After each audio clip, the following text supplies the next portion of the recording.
Hello again. We're in 1 Corinthians chapter 16, and this will be the last of these videos. I have intentions of maybe perhaps streaming a little bit more, but we're in 1 Corinthians 16, and this will be our last one on 1 Corinthians. Probably need to at some point go back and do the first part of Corinthians, but it's not in my plans. Anyway, we're in 1 Corinthians chapter 16. If you're following along with the worksheets, you might go ahead and go on CAD Leonard. CADLEONARD.com, and you can find the worksheet there. We're in 1 Corinthians chapter 16, and we're going to close it out with Paul's admonitions and just a minor discussion on the collection. But other than that, I imagine this chapter will move quite quickly, and we'll be out of it rather quickly. Okay, 16:1. Now concerning. He starts the final chapter with the two words now concerning. If you're using the workbook, go ahead and put that down. Now concerning, which has been a heading in other cases already where he's introduced new subjects. So back in chapter 7, verse 1, he introduces the whole final section of the book, 7 through 16, where he says, now concerning peri de in the Greek text, now concerning the things about which you wrote. And he talks about marriage. 7:25, now concerning virgins, I have no command of the Lord. 8:1, now concerning things sacrificed to idols. 12:1, now concerning spiritual gifts. 16:1, now concerning the collection for the saints. So he introduces this last final discussion, and he's only giving us like 4 verses about it. It's not extended. Now concerning the collection for the saints. As I've given order, or as I directed the churches of Galatia, so do you also. 16:2, on the first day of every week, each one of you is to put aside and save, as he may prosper, so that no collections be made when I come. Verse 3, when I arrive, whomever you may approve, I will send them with letters to carry your gift, your collection, your financial gift to Jerusalem. And in verse 4, and if it's fitting for me to go also, they will go with me. We're going to talk about this collection much more when we get into 2 Corinthians 8 and 9, if you're taking my classes at the Tri-City School of Preaching and Christian Development. So we'll talk about a lot of this in a more extensive fashion when we get to 2 Corinthians 8 and 9, where Paul talks about the Jerusalem collection. It's a major development in the New Testament. It starts probably around Acts 9, Acts 11, and then it evolves. And so he works with the Galatian saints, Acts chapter 15, Galatians chapter 2, and talks about the need to support the poor. But at this time, the collection, the special collection for the poor, needy saints in Jerusalem, has been going on for something like 7 years at this point. And Paul says, it's time we get this project done. These saints have been under fire now for years. We really need to get this money to them. They're in dire need of it. And so he's addressing the collection for the poor or needy saints at Jerusalem. He talks about it a bit in Galatians 2. He talks about it a bit in Acts chapter 15. He talks about it a bit in Romans 15. And then especially the most lengthy of those would be 2 Corinthians 8 and 9. This is a project for the needy saints at Jerusalem. This then is not what is considered a budgeted collection. This is a special collection for a special purpose for the saints at Jerusalem, the needy saints at Jerusalem. So, number 2, if you've got the workbook, it appears clear that the collection in this context was a special collection. This is a special collection as opposed to a regular budgeted one.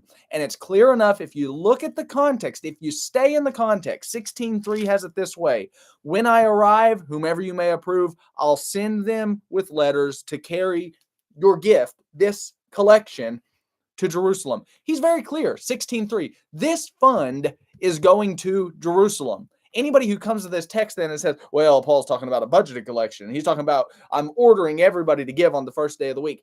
That's not exactly what's in view in this context. So we need to really hold in question our use of this text. I think we should use it, but I think we need to know how to use it before we start telling our brethren every Sunday morning this is a budgeted collection. It's not. It's not a budgeted collection. This is a special one. It's for a specific need.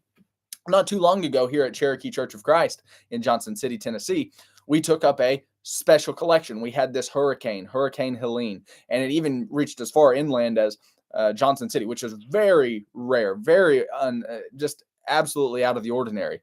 And so we took up on our 5th Sunday, September 29th, we took up a special collection specifically for the purpose of flood relief. Awesome thing to do. Wonderful thing to do. 1 Corinthians 16 is that same kind of collection. It is for a specific task. It's not a budgeted collection. This is for a specific task of helping the poor or needy saints of Jerusalem. 16:3 says as much. Anybody who doesn't think so needs to give 16:3 and the context a serious hearing. So it's a special collection. It is for the needy saints in your next blank on number 2. It's for the needy saints in Jerusalem. And too many passages there would validate that point. Now, I'm looking at 16:1 again. Let's look at 16:1. Concerning this special collection for and the context would have us read, the needy saints in Jerusalem, for the saints, the needy saints in Jerusalem.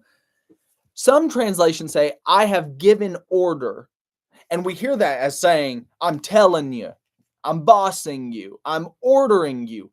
That's not right. This word, diatasso, in the Greek text on 16:1, when he says, as I have given order, should be understood as I have directed, or as I have given order to. He is talking about not so much I'm commanding you, though in some ways we'll talk about this, it is commanded in a way, but I need to nuance that a bit.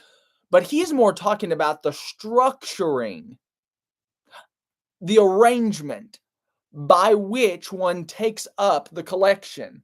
I have given direction, or I have given orderliness to the churches of Galatia. You need to do this the same way. That captures the flavor of Paul's remark better than to say, I'm commanding you. Now, why is that? Why is that? I would be fine with letting Paul say, I'm ordering you, I'm commanding you to give to this collection, if that's what he said. But that's not what he said. In 2 Corinthians, listen to this. In 2 Corinthians 8:8, he explicitly, speaking about the same collection, the one that he's talked about in 1 Corinthians 16, 2 Corinthians 8 is too clear. He's talking about the same collection. He says they didn't get the job done in 1 Corinthians. That's what 2 Corinthians says. In 2 Corinthians 8:8, I am not speaking this as a command. There you have it. So when you put 8:8 with 16:1, 2 Corinthians 8:8 with 1 Corinthians 16:1, you can't have him say in 1 Corinthians 16:1 it's commanded, and then have him say in 2 Corinthians 8:8 it's not commanded. He's in agreement. What he's talking about in 1 Corinthians 16 is the orderliness or the structure or the arrangement, the direction of how this special collection should be taken up. We'll talk about that here in a second. In 2 Corinthians 8:10, I give my opinion on this matter. Paul is explicit then in 2 Corinthians, and he's clear in 2 Corinthians that he's talking about the same one in 1 Corinthians 16. He's clear that it's not commanded. It's not a command. So let me go back to this most recent example practically. On September 29th, we took up this special collection, and we did not command the members. We were clear here at Cherokee.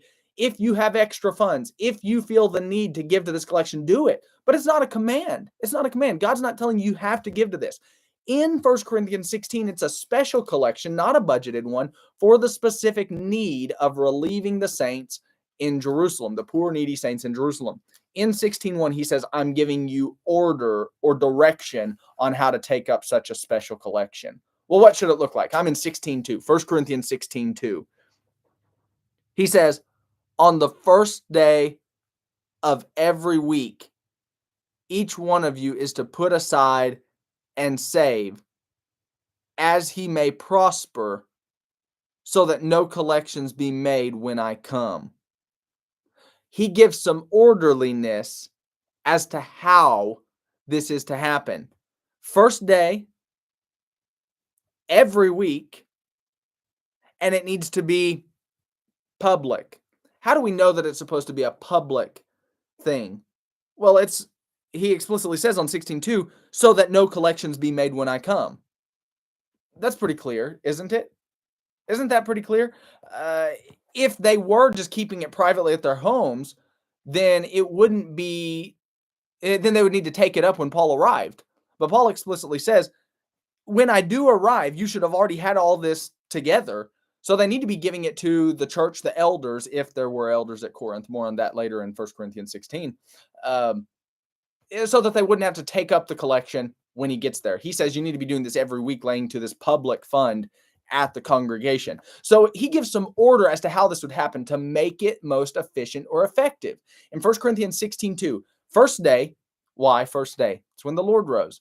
Every week, there's a regular basis to it, and it needs to be in preventative measure so that you don't have to take up a big collection when Paul arrives.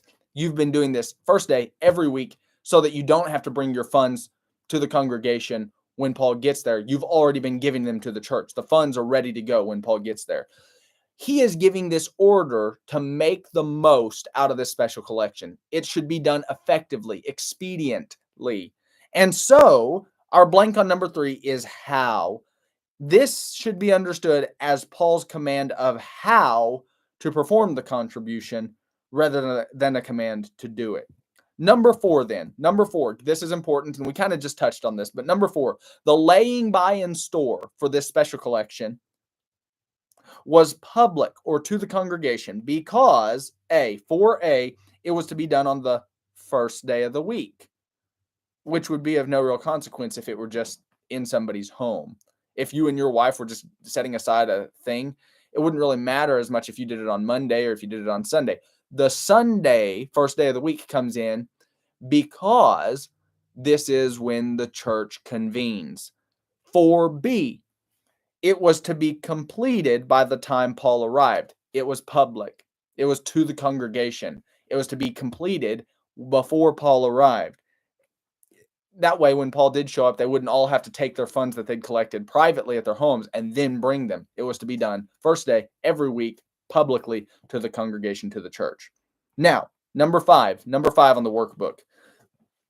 The each, when he says on 16:2, on the first day of every week, each one of you is to put aside. It appears to refer to the willful participants in the collection. In 2 Corinthians, he's clear. This is not commanded of everybody. When he talks about the each one of you, he's talking about the each one of you who decides, I'm going to contribute to this special need.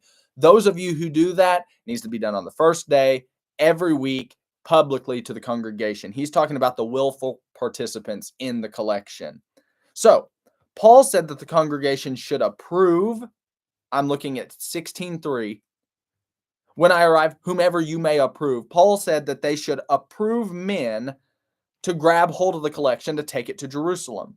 And then I've got a couple of notes here in the workbook. Acts 20 verse 4 fits nicely with this text since men go from both Galatia, Gaius, and from Macedonia, Aristarchus, Secundus, and Sopater.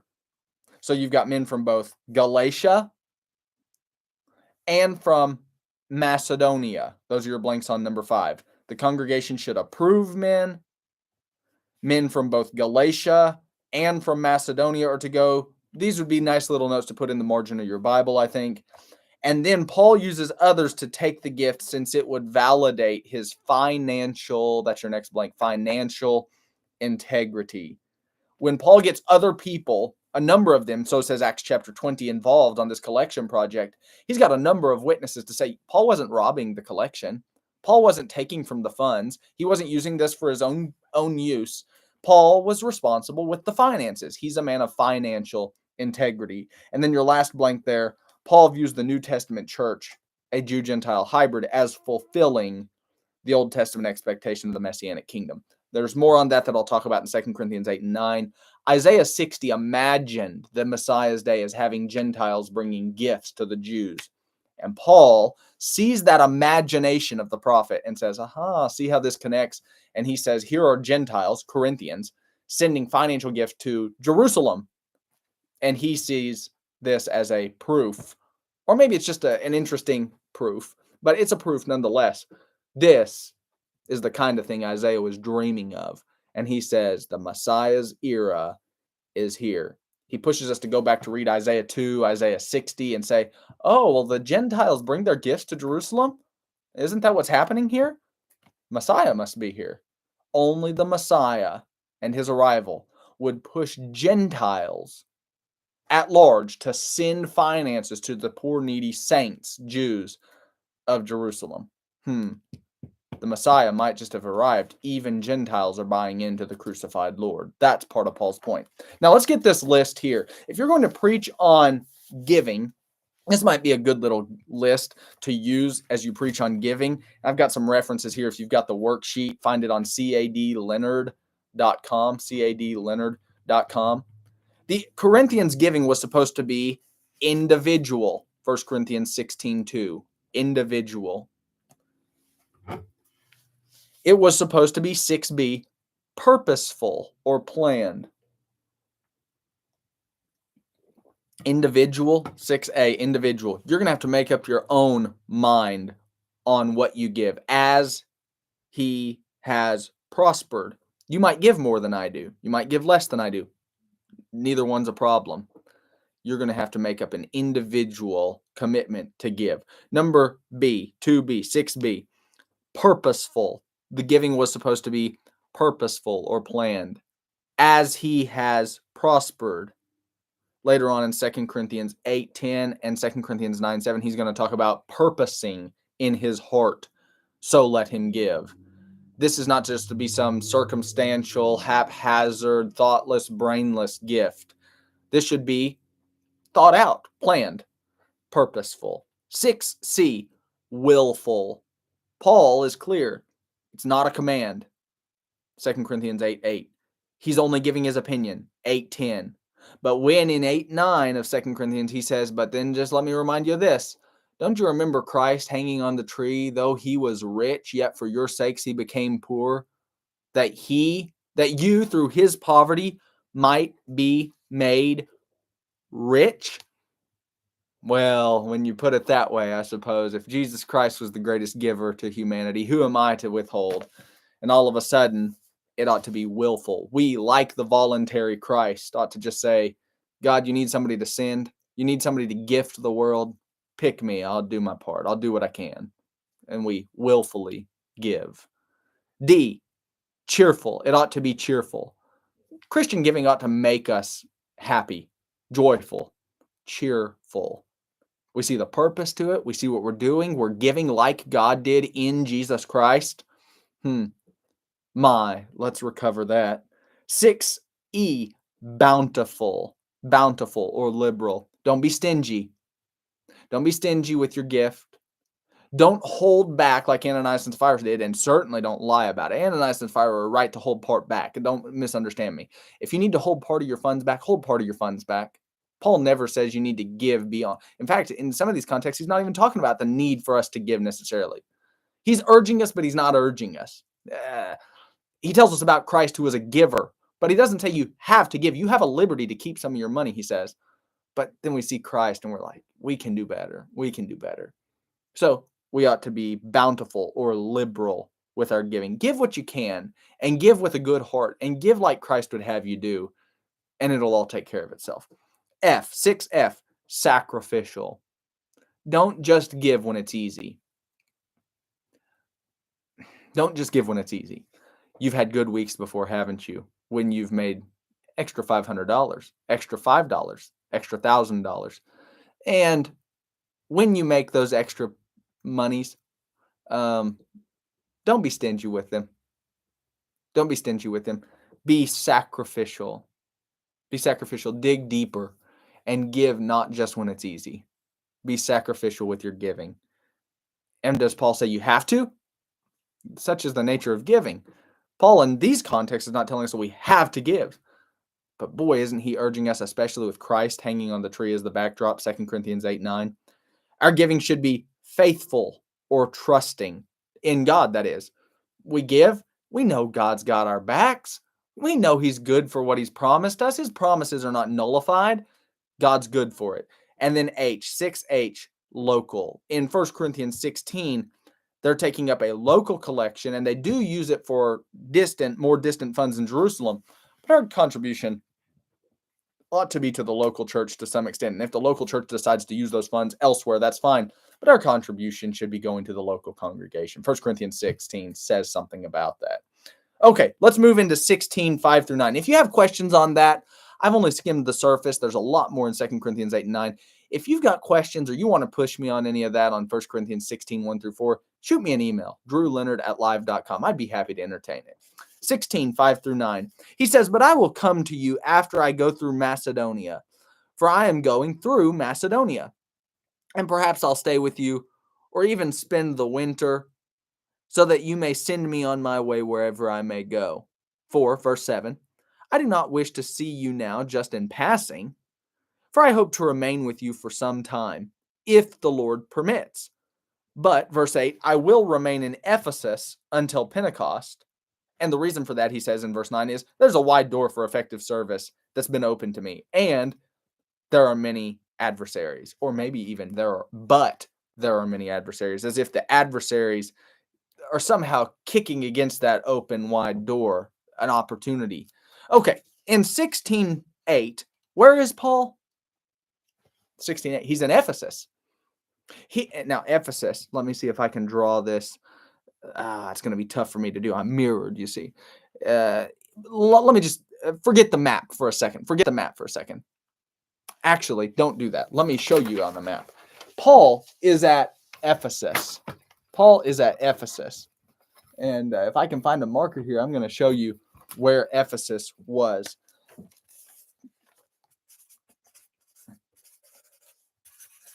This, almost to scale, right, is the Aegean Sea. Okay. The Aegean Sea, then. Ephesus is over here to the east. That's where Ephesus is. And then you had Troas, Macedonia. Macedonia is a region a little bit more north of the Aegean Sea. And so Paul's at Ephesus. He's needing to come up through Macedonia, he says. This is his plan anyway, initially. 1 Corinthians 16, 5 through 9. And then after Macedonia, he's going to come south down here to Corinth. And then from Corinth, he's going to jet across the Mediterranean Sea and go all the way over here to Jerusalem. In 1 Corinthians, he says that's his plan. He's going to go from Ephesus, which is where he is as he writes the letter, to Macedonia. And then he's going to go to Corinth. And then he's going to go take these funds to Jerusalem. Just one trip. Stop at each place one time. When we open up 2 Corinthians, we find out that his plans changed. And apparently the Corinthians caught wind of that. And he tells them, let me tell you why my plans changed. But then it gets even crazier. Not only do his plans change, he's not even good for the new change in plans. He tells them about a plan, more or less, that he had that was different from the one in 1 Corinthians. And then he doesn't even keep that plan. He does something entirely different. So Paul has like 3 different travel plans. The first one is in 1 Corinthians. He scraps it. He tells them, or they catch wind somehow, about this second plan. Well, he doesn't even carry it out. He scraps plan 2. Then he takes a variation, a third plan, and he basically ends up doing some stuff because of an emergency situation in Corinth we'll talk about in 2 Corinthians. And he basically says, well, I had to change it all. I had to change both plans A and B. I'm on plan C at this point. And so they start to chide him and say, well, Paul can't make up his mind. He's never keeping his word. He's vacillating back and forth. He'll tell you one thing and do the other. And so he gets criticized on the thing. Initially, in 1 Corinthians, his plan was this. I have intentions right now from Ephesus of making a trip to Macedonia. I'm going to pick up some funds there. I'm going to swing by Corinth. I'm going to pick up your funds. So have them ready when I get there. And then I'm going to take the whole thing to Jerusalem. That's what he says his plan was. Let's fill in the blanks. Number 7. Between letters, 1 and 2 Corinthians, Paul's circumstances change. I'm not going to read any rest of that paragraph there. Number 8. Paul did not want his visit to only be for a passing visit. He said in 1 Corinthians 16:7, listen to this. I do not wish to see you now just in passing. I hope to remain with you for some time. He wanted this to be a lengthy amount of time. Verse 7. So on number 8, he didn't want it only to be a passing visit. He wanted it to be for a lengthy amount of time. He was concerned for their spiritual health. And he said that throughout the letter. 1 Corinthians 4:19, 1 Corinthians 11:34. When I show up, he says, 1 Corinthians 4:19, 1 Corinthians 11:34, I've got some other things to settle with you. I don't want this to just be a quick in-passing visit. Sometimes you meet preachers who want to do the gospel meeting thing, and what they'd like is nothing more than sleep in a hotel, go off and whatever they do in the day. Shame on some of our preachers for doing how our preachers do. But some of them want nothing to do with the brethren. They want the visit to be a passing time. They want to get a check for doing the gospel meeting. That's it. Paul knew nothing of that sort. He wanted to be with the brethren. He wanted to spend time with them. He wanted to get to know them. He wanted to spend time with their lives. He wanted to impact people. Preaching is about impacting people and changing lives and making the world a better place. That's the only way Paul knew how to do it. And if we're preachers and we don't know any other way to do it, either we're doing it right. We're just like Paul. But if we've got this business where we see the church as we don't want to be around the people. I'm not saying that it's easy all the time. Don't misunderstand me. Sometimes my hardest things in life is being with the people of the Lord's church. But there's a desire that we ought to have to want to be involved with the people and change the lives for the better and make the world a better place. And in 1 Corinthians 16:7, we get a hint of Paul saying that. He was deeply embedded with these people's lives. He didn't want to see himself just in some kind of political or business-like relationship with them. He wanted it to be more than that for their benefit. And so our next blank, number 9, Paul said he would remain in Ephesus, though, because there were opportunities, but adversaries were either fighting against the door of opportunity, or maybe he saw a new door of opportunity, and he just notes that there are adversaries standing in his way. Either way, Paul's open door was something he felt obligated to take at Ephesus for some reason, and he felt like the adversaries, well, they were standing over against that. 16:8, 16:9. Okay, let's move into the last bulk of the book. This is 16:10, 1 Corinthians 16, verse 10. Now, if Timothy comes, you see, I think Paul sends Timothy a little bit in advance. Timothy's going to get there before Paul does. Did he have the letter? 1 Corinthians, I mean? I don't know. I suppose it's possible, but maybe not. I don't know. Tough to say. Maybe 1 Corinthians as a letter, would arrive after Timothy, and maybe Timothy went on ahead. But then it still raises the question, well, who did Paul send the letter by? Maybe he sends it by some of these other fellas. Tough to say. We just don't know. In 1 Corinthians 16:10, if Timothy shows up at Corinth, he says, see that he is with you without cause to be afraid. Seems like Timothy was a young, timid little fellow. Acts 16, 1 through 5. 1 Corinthians 4, and then also 1 Timothy 4:12 says, let no man despise your youth. I get the impression that Timothy's a younger man, somewhat inexperienced, though he's very sincere and good-hearted. He's a good, faithful child of God, a faithful soldier in the kingdom. But I also get the impression that Paul says his confidence is waning, and brethren have almost eaten his lunch a time or two. He's timid, he's young. Take it easy on him. Don't give him cause to be afraid. Verse 10, for he is doing the Lord's work as I also am. Verse 11, so, similar to 1 Timothy 4:12, let no one despise him, but send him on his way in peace, so that he may come to me, for I expect him with the brethren. Verse 12, concerning Apollos our brother, I encouraged him. Remember Apollos? Remember how they broke up into cliques? I'm of Paul, I'm of Cephas, I'm Apollos, I'm of Christ. Well, Paul says, I'm telling you this, 16:12, concerning Apollos, I encouraged him to come to you with the brethren. We're not fighting. 1 Corinthians 3, 1 Corinthians 4. Don't think that Apollos and I are competing against one another for more popularity in the kingdom of God. That's hardly the case, he says. In 16:12, I told him to go see you. But Apollos maybe wiser than Paul on this.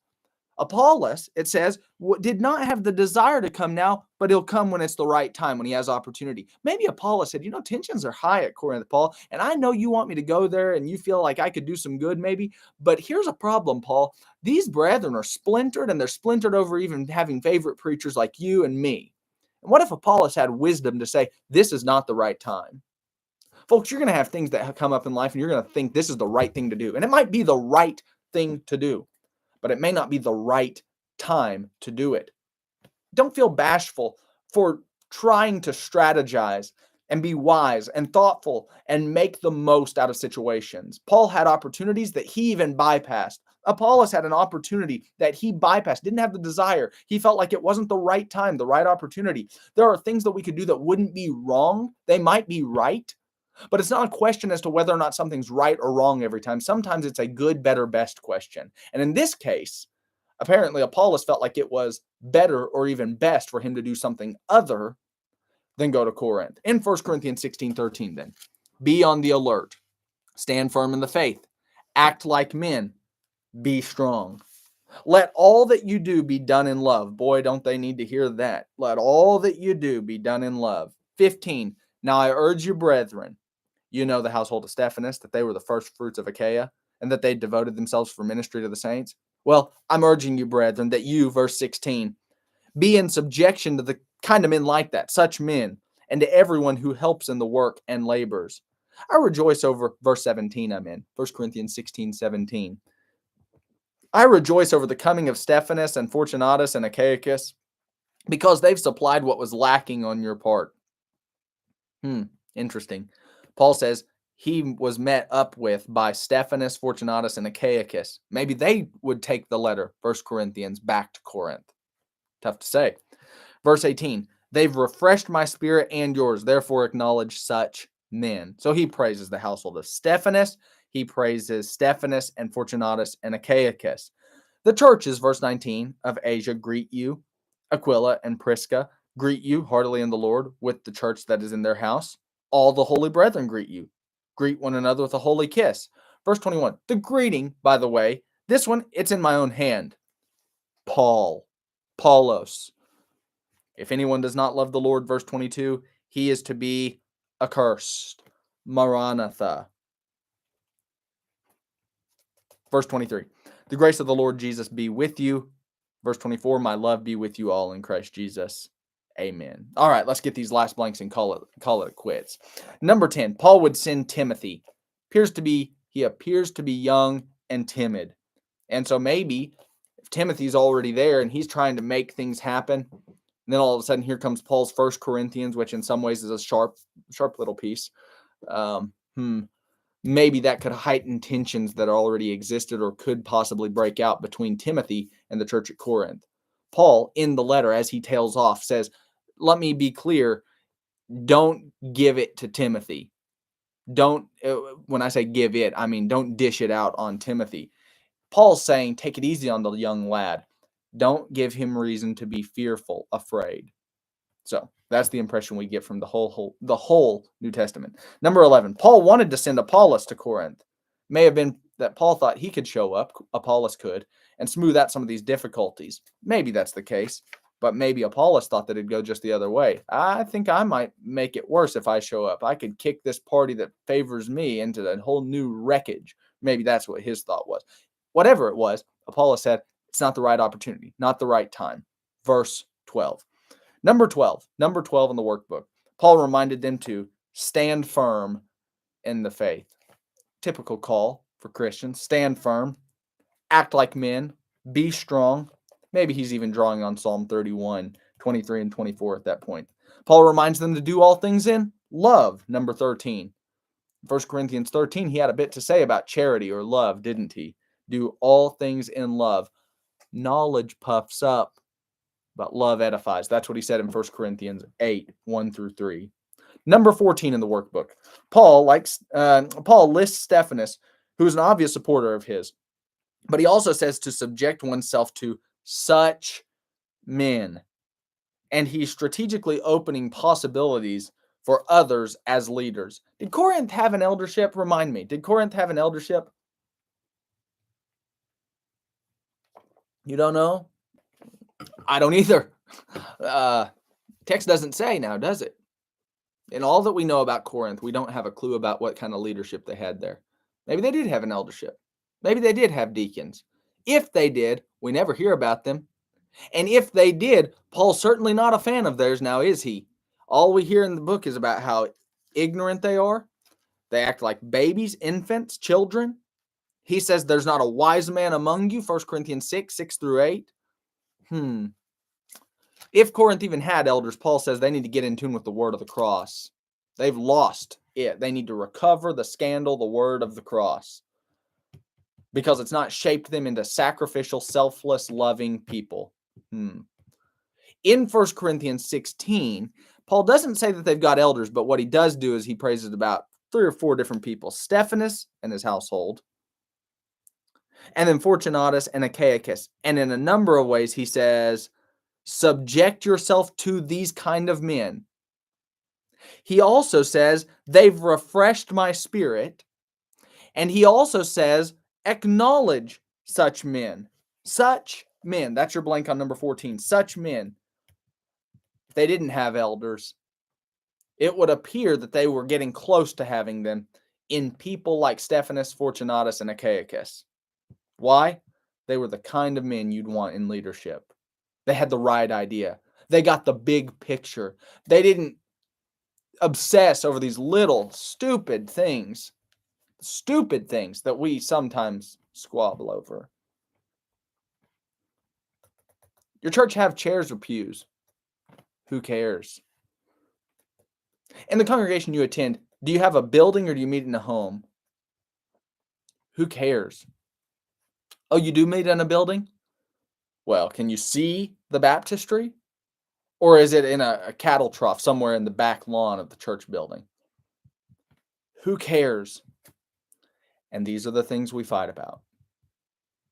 Well, I just feel like these chairs aren't as sacred as the pews. Yeah, I wonder if they had pews in the first century. I bet they did.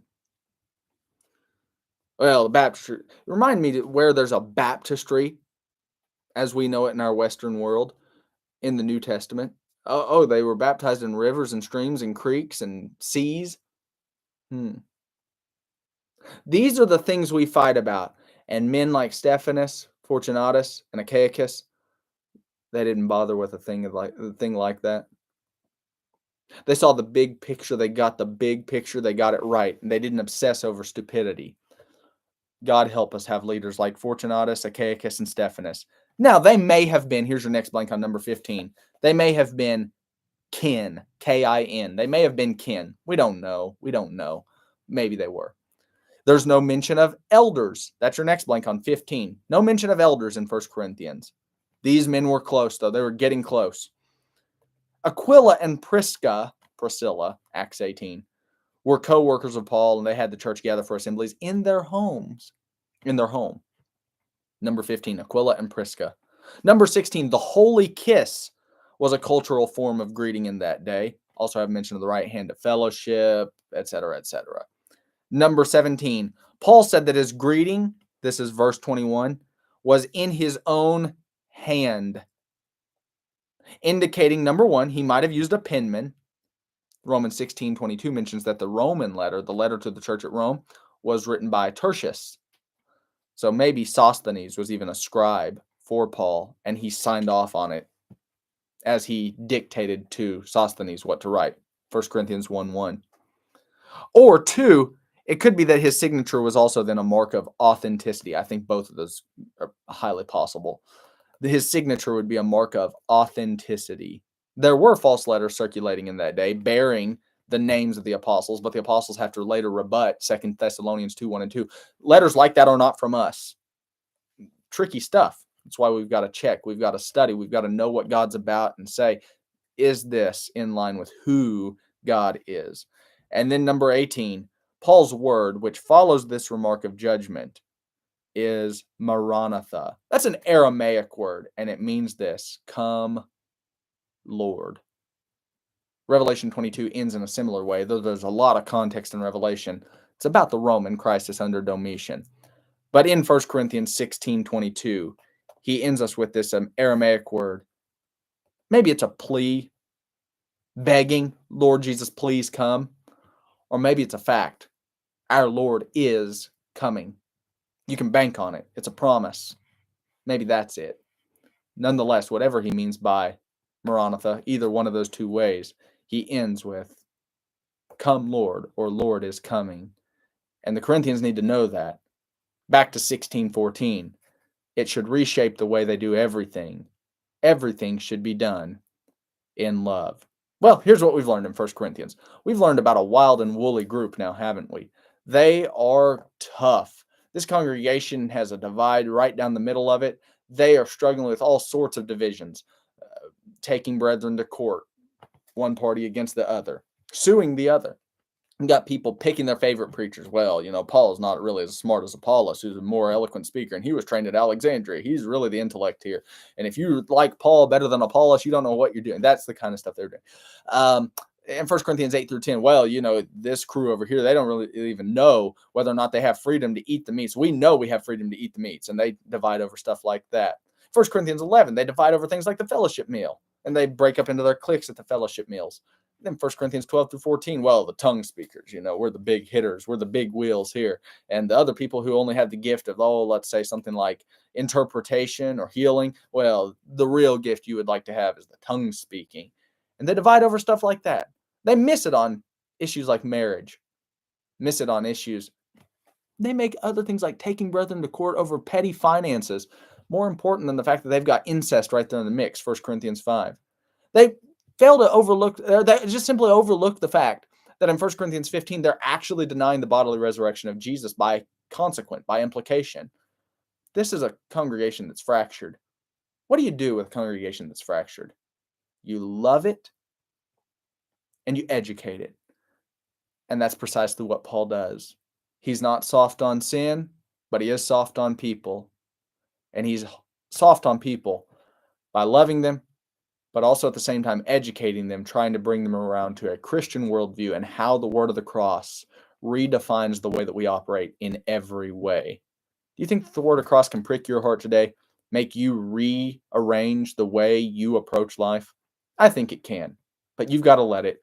I think Paul shows us how he, with the word of the cross at his back, can work with people even like you and me and turn us into something, transform us into something that God always intended us to be, the very image of God. God bless you.